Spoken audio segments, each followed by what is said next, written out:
Jeez, Mr. Takes a Swing at Everybody. This is not her fault. She's a very nice girl and, more importantly, a fan. She even has a fan site dedicated to you. And she was very helpful when I was looking for you. Seriously, Al, what you were saying in the car, just listen to yourself. What, you shot a guy and his body just disappeared? When was the last time you slept? What, are you high? Have you been drinking? No! Look, Barry, I'm missing a week, and someone's got Alice. Do and you everything's understand what it sounds like when you say stuff like that? Don't get me wrong, it's a good story, could be a bestseller. But when you start confusing fiction with reality, you're buying yourself a ticket to the funny farm. All right, wait here.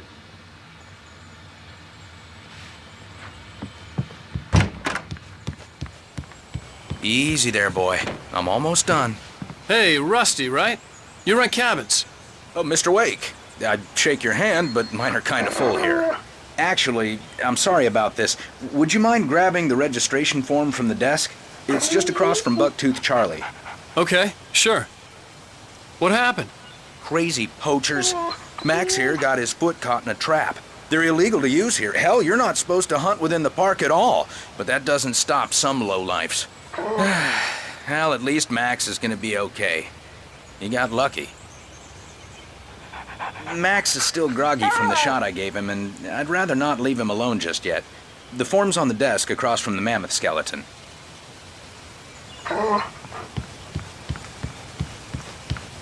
Okay, boy, Seriously, we're Al, almost done you here. can't just go and meet a kidnapper.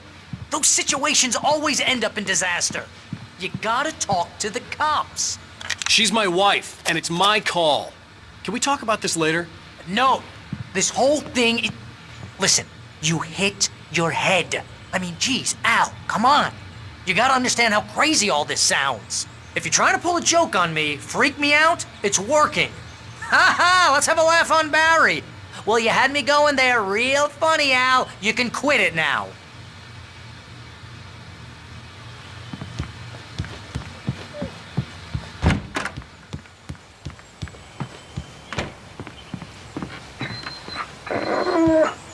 I think this is the form you wanted. And here are the keys. Okay, you're all set, Mr. Wake. Glad to have you staying here. Thanks. Can you tell me how to get to Lover's Peak? Oh, sure. It's at the end of the nature trail.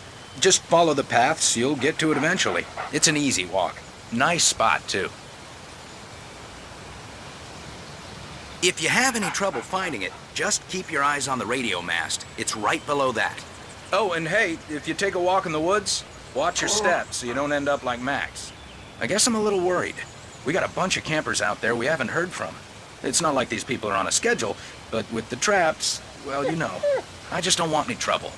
Right, thanks.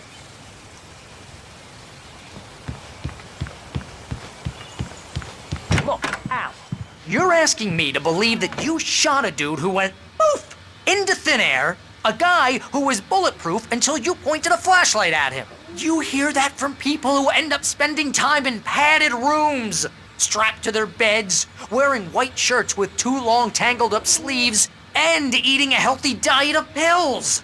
Al, you make cruel jokes about people who believe that kind of stuff. You're the skeptic. You gave me an hour-long lecture on homeopathy last month. What was it? If there's no proof, it's pure bullshit. Period. Guess the laugh's on me then. Al, come on! I mean, okay, maybe something weird happened to you, okay? Well, thanks for the heartfelt vote of confidence. All I'm saying is you gotta throw me a bone here, bestseller. What would you think if it was me? There's no way you should be going out at midnight with a gun. No one asked you to come here, Barry. Either work with me on this or go straight back to New York. Your choice.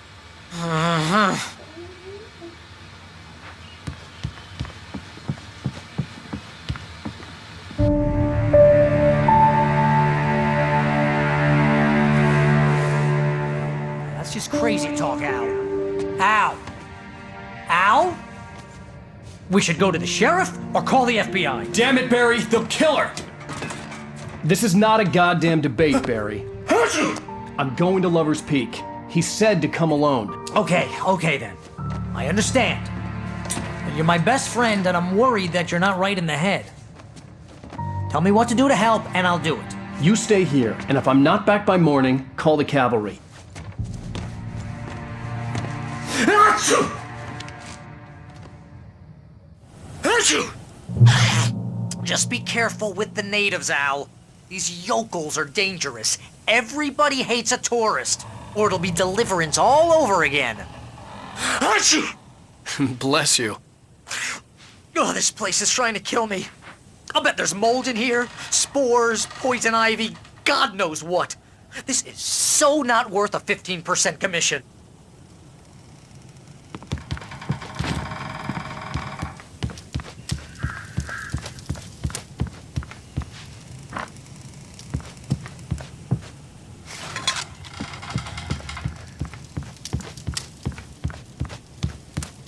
Lock the door when I leave.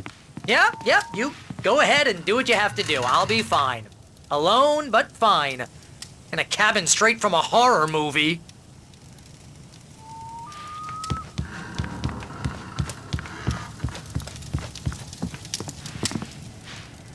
Real funny, Al. Real funny. Ha ha! Thank you. I'll just sit here in the dark till you come back. Or until I get eaten by a grue.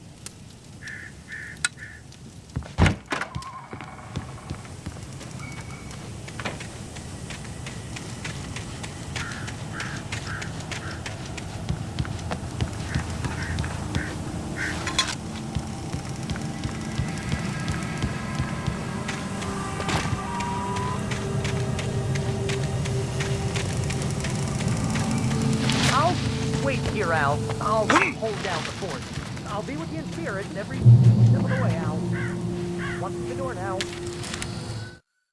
Barry had never gotten along with Alice, but he knew Alan loved her with an almost frightening intensity. And now something had happened to Alice. And here was Al armed with a gun and saying things people got put in padded cells for. It was as if his friend had experienced a massive psychotic episode and was now totally disconnected from reality. It scared the shit out of Barry.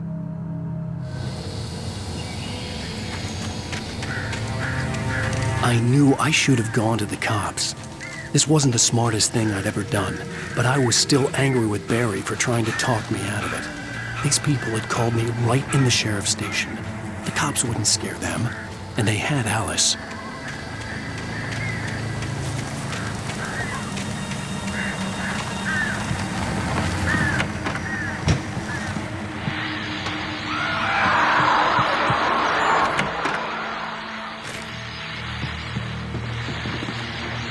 Welcome back to the show, folks. As promised, our very own Dr. Nelson has just parked his rear end in the studio. Doc, what's your Deerfest plan like?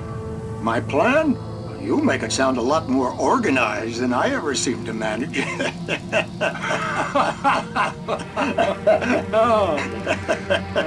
No plan, really. Just taking the atmosphere. I'm getting a little too rickety to do much more than that, you know.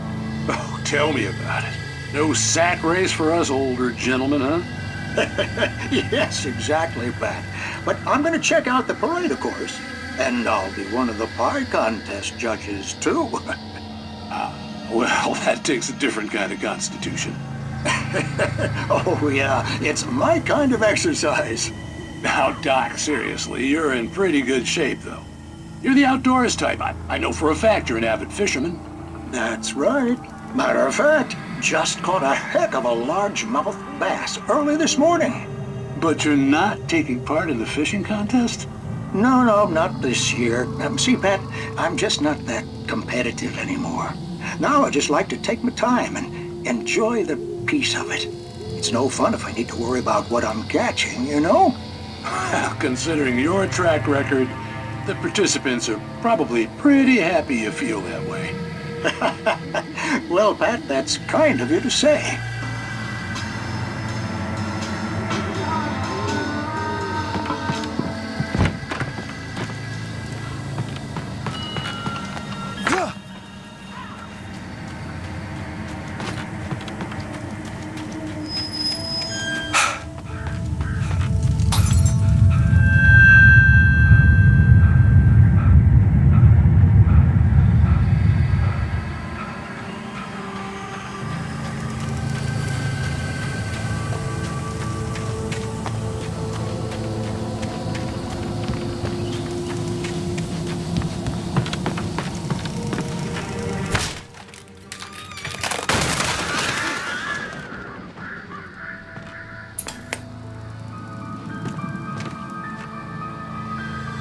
crime and punishment.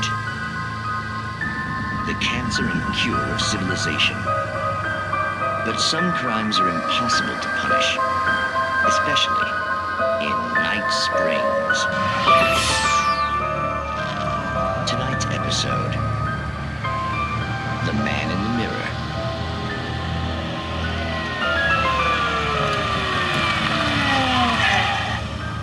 He's inside, Agent. He's a weird one. So, you're confessing to killing that guy, huh? Why? Had it coming? Yeah, but why would you do that? I mean, you're a nice guy. Normal. Took a kid to a soccer game. So how come at the game, you pick a guy and, quoting from the arresting officer's report here, assault the victim's head area repeatedly with the weapon of choice being a pair of bare fists? Wow, that sentence really flows, huh? Maybe you're not the literary type. Okay, so you mess him up. But why? Who was that guy? We couldn't ID him. Why would a guy like you do him like that? I didn't like his face? Well, you must have hated it, because you really went to town there. I mean, there's no way to tell what he looked like. No ID on him either. That must be difficult. But then we ran the fingerprints. Got a match. Your prints. Identical. Huh, how about that? Your son said you were wearing a white shirt when you took him to the game. The white shirt is on the dead guy. It's plenty red now. You won't get away with this. Do you really think that's in any way relevant to me? I had plenty of time to talk to my boy before the cops arrived, you know? He won't stop screaming, am I right? You think he's ever gonna be okay? I left my mark, believe me. You bastard. What? You gonna shoot me? What's the point? I'm going to prison.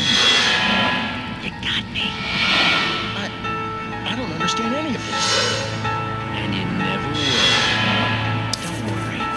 Maybe you'll see me again, Agent. Maybe in the mirror.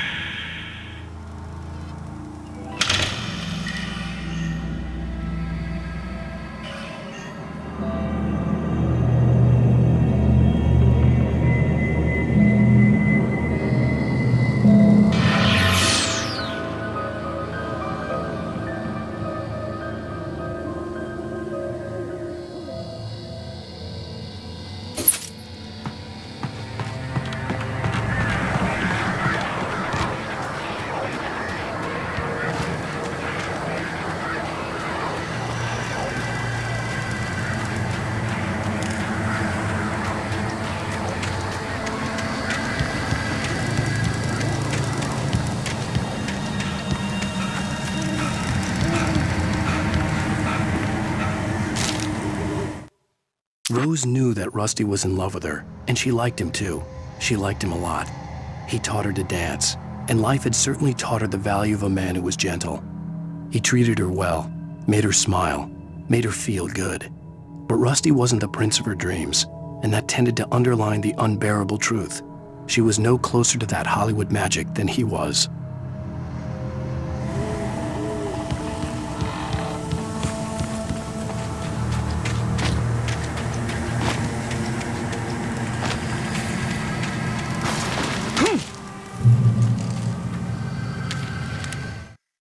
The air in the visitor center was heavy with an awful smell, as if some rotten drowned thing had crawled up from its grave. Rusty kept coughing blood. My eyes were drawn to the twisted shape of his broken leg. The attack had been vicious. Max whined in his cage. Rusty's eyes were wild with fear and terror. He gasped, "Mr. Wake, it happened just the way it was on that page."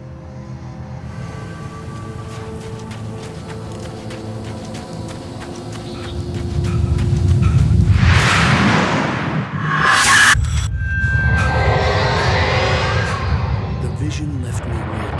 This was no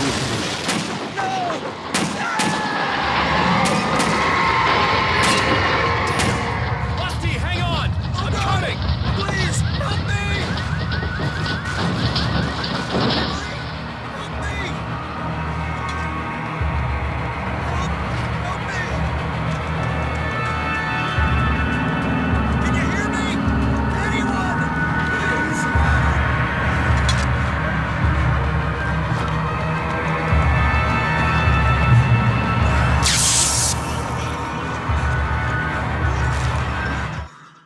The visitor center was sturdy, but the impact turned the front of the building into splinters. Rusty was thrown across the lobby like a rag doll and hit the far wall hard. It didn't hurt until he tried to move and saw his leg bend the wrong way, felt the broken rib stabbing him on the inside. Rusty howled in pain and fear, suddenly afraid to die alone.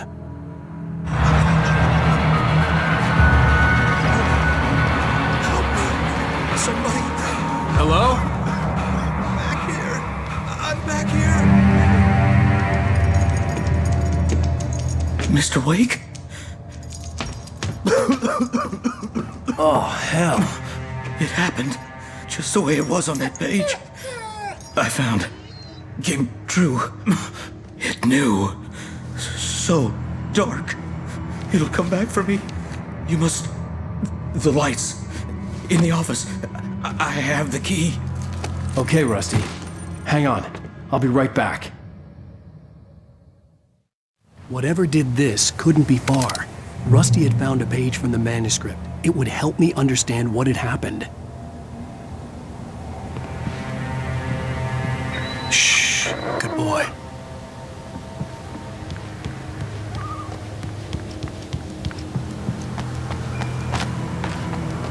The only way to make sure that Rusty was safe was to get the power running and the lights back on.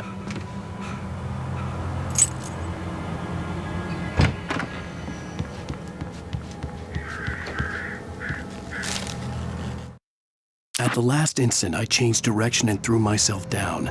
The axe splintered the trunk of a tree. I stumbled into the pool of bright light. My lungs burned. I was too exhausted to move. I tensed as I waited for the killing blow, but it never came. I raised my head. Nothing moved in the darkness beyond. For the moment, bathed in the cold light, I was safe.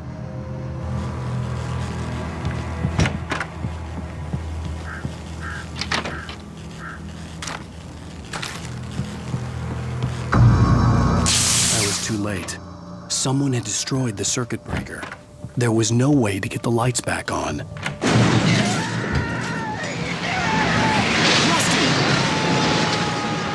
Rusty!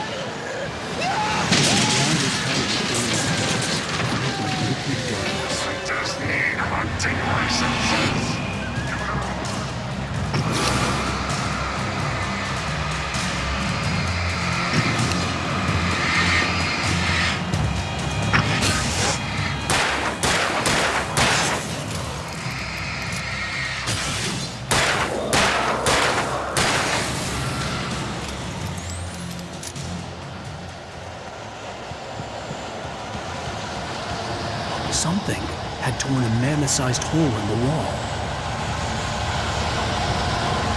Please! Don't feed the animals! Fishing! Who put yourself, Park? Fishing. License, obey! The Park Ranger's instructions. Rusty, no! Never!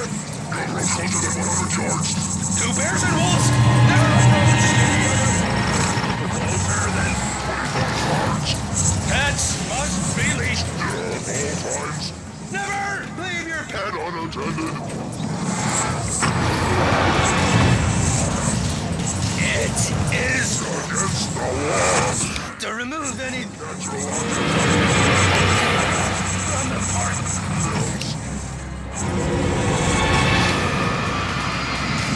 This includes even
I saw something!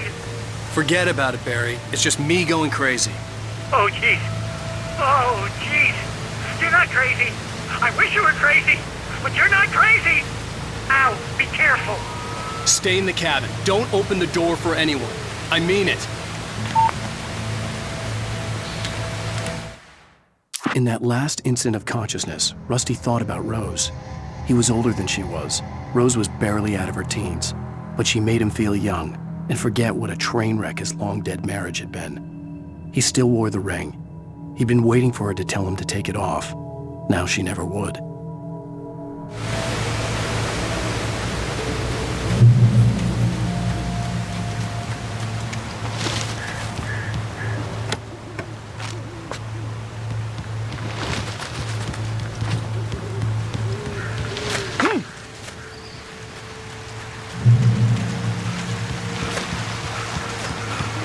Lover's Peak was at the far end of the nature trail.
Nobody in Bright Falls seemed to know where Al was, but Rose, the waitress at the diner, had seen him. From what Barry could tell, Al pretty much fell off the face of the earth when he left the diner. Rose was just the kind of fan that Al hated, but she really tried to help. She was smart too, knew a lot about what was going on in the town, knew a lot about Al, even knew who Barry was. Barry liked her. That was no big surprise. When it came to women, Barry and Al rarely saw eye to eye.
I turned the corner, afraid of what the flashlight's beam might reveal.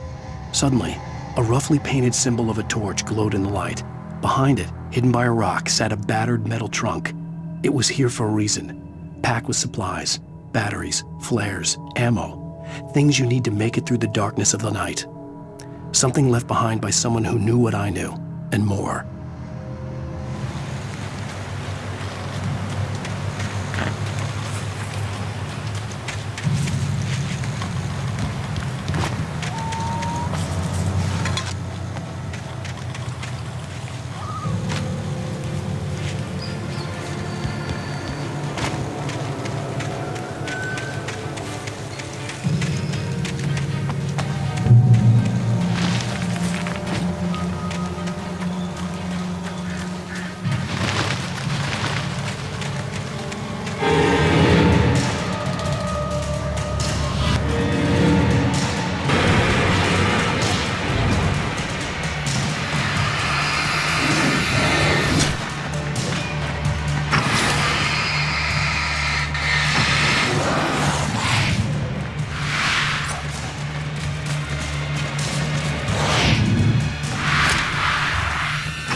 Agent Nightingale didn't want to be in Bright Falls. These little communities revolted him, and he didn't like the trees or the coffee. He now knew that impossible horrors lurked behind the storefronts and smiles. He desperately wanted to turn the car around and just drive until he passed out or ran out of road and booze. But he had a job to do. He had a rider to catch, at any cost.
We gotta get moving. More of them coming. That flashlight's kid stuff. The flares will keep the bastards away.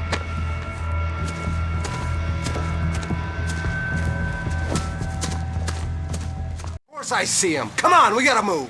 Why? Because that's the way the story goes. Yeah, but... Let's move! I lost my gun back there. Oh, I've got a gun. Just keep that light steady on him. It took a moment, but then I recognized him. He'd been on the ferry when I first arrived here with Alice. He knew my name. We were headed in the direction of Lover's Peak. There was no way this was a coincidence.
Right up these stairs, Wake. Use the flares from the emergency box to hold them off while I get these boards off. Give me the gun. Yeah, no can do, Wake. Are you kidding? Give me the gun! No time for backbone. Hold them off, damn it.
Here.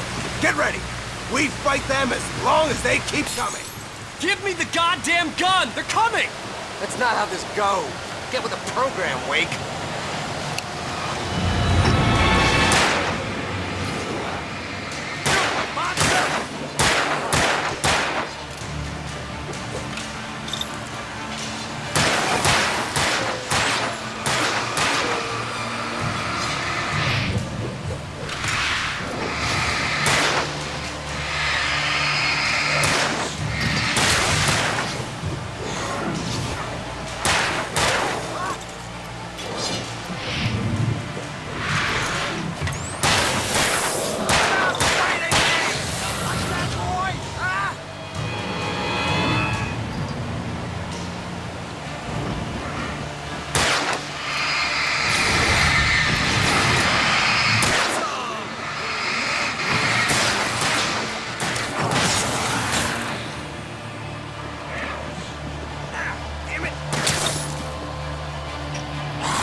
Let's cut the act now.